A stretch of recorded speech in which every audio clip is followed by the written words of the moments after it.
As international media coverage of Venezuela increases, it seems as if their national media coverage of their own country is actually decreasing. At the time we were preparing this video, we had a look at the website of Telesur, one of their largest state-owned television networks. On the main page, they had 29 headlines, and just 6 of them were talking about their own country. Despite what this looks like on the face of things, though, this couldn't actually resemble any better what is actually happening in Venezuela.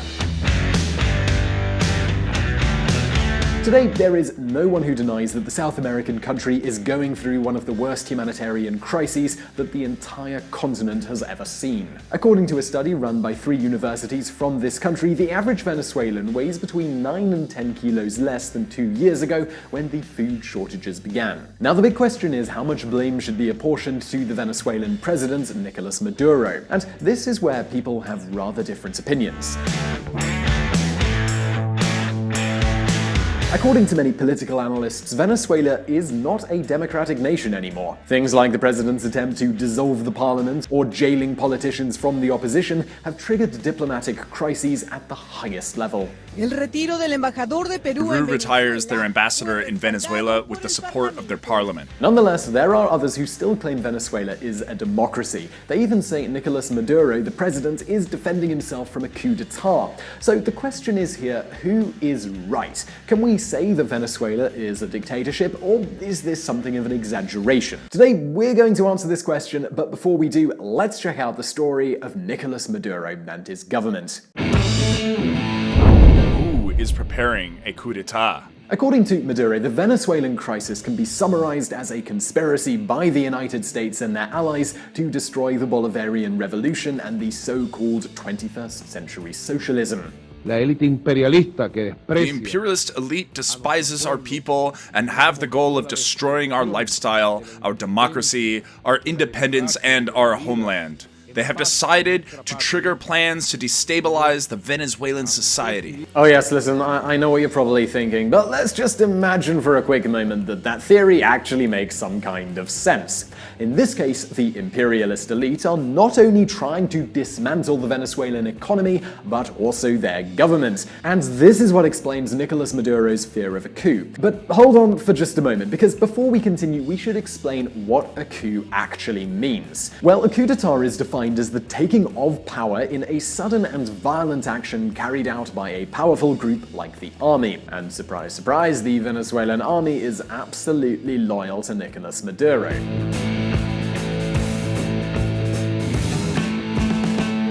Even the father of the Bolivarian Revolution, Hugo Chavez, used to be a member of the military. Unlike other countries like the UK, where it is forbidden by law for soldiers to run for office, in Venezuela there are several ministers that come from the armed forces. Here we have Lieutenant Melendez Rivas, the president's chief of staff, or the General Marco Rivas, the minister of food. Actually, 1/3 of Maduro's government comes from the military.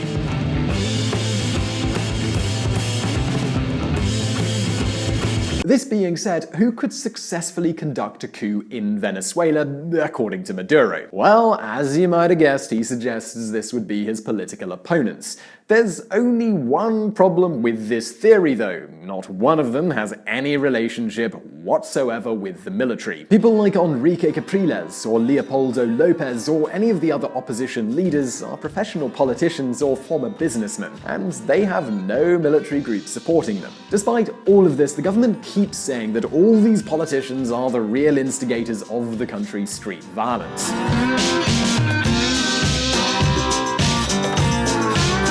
As you can imagine though, in a country where people need a full day's wages to get a bag of onions, it's absolutely normal that people would want to organize demonstrations. Oh, and add to this the fact that Caracas is the most violent city in all of Latin America, and you'll probably understand why most of the protests end up like this.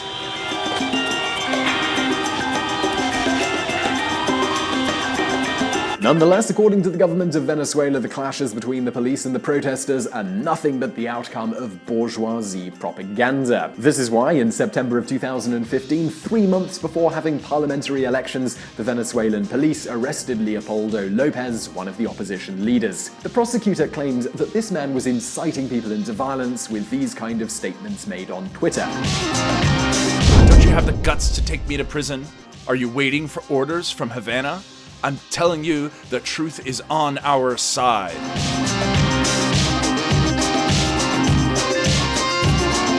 But the turning point would come later, in December of 2015. At this time, Venezuela had parliamentary elections, and as you can imagine, the opposition parties unified in the so-called Table of Democratic Unity, aka the MUD, beat Maduro's party by over 2 million votes. The president's reaction was actually what you'd expect from every democratic leader. We recognize this outcome even if we don't like it. We accept it. And we say that democracy and the Constitution are the real winners here. But hold on for just a moment, because this is when the problem starts. This brand new anti-government parliament started trying to impeach the president. And this is when, all of a sudden, Maduro and his ministers made a radical shift. This economic war has influenced a big share of our population, and this turned the public opinion. During this time, Nicolas Maduro tried to dissolve parliament. According to his government, some of those MPs had been elected by cheating in the electoral process, but not even the Supreme Court of Venezuela accepted this version. This is why, on May 1st, 2017, Maduro made his final decision. Yo convoco el poder constituyente originario.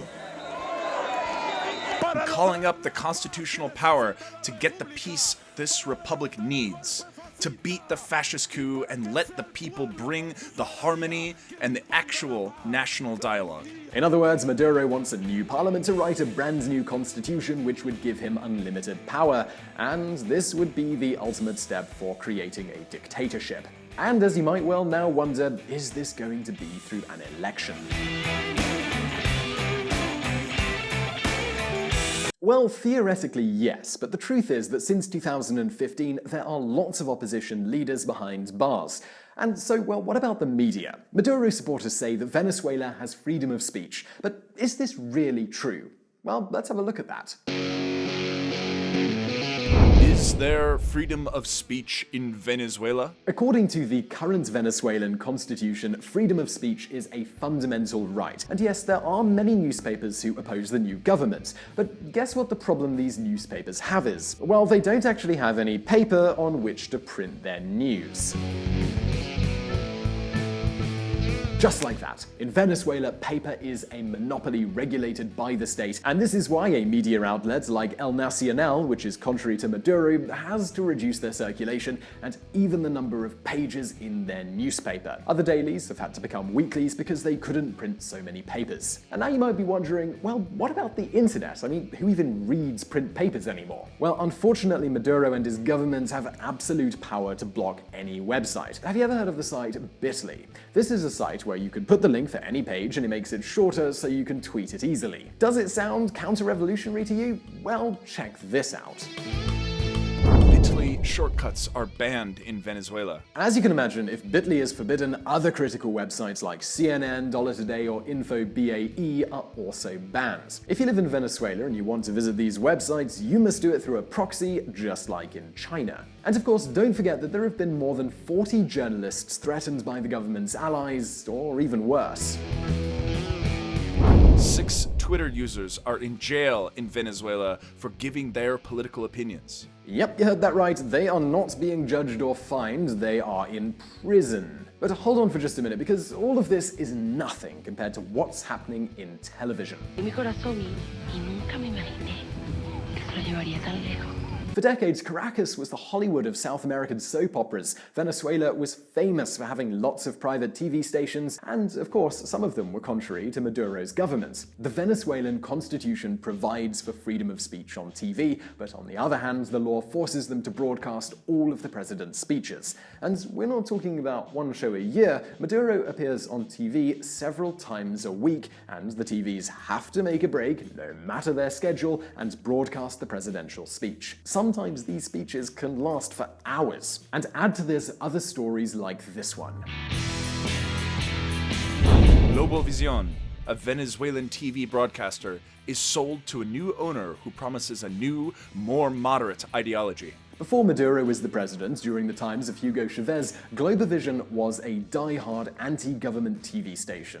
But all of a sudden it was sold in 2013 and the new owners had close ties with the president. So the first thing they did when they took control of the company was to fire half of the staff. And then, oh surprise surprise, Globovision became a centrist station.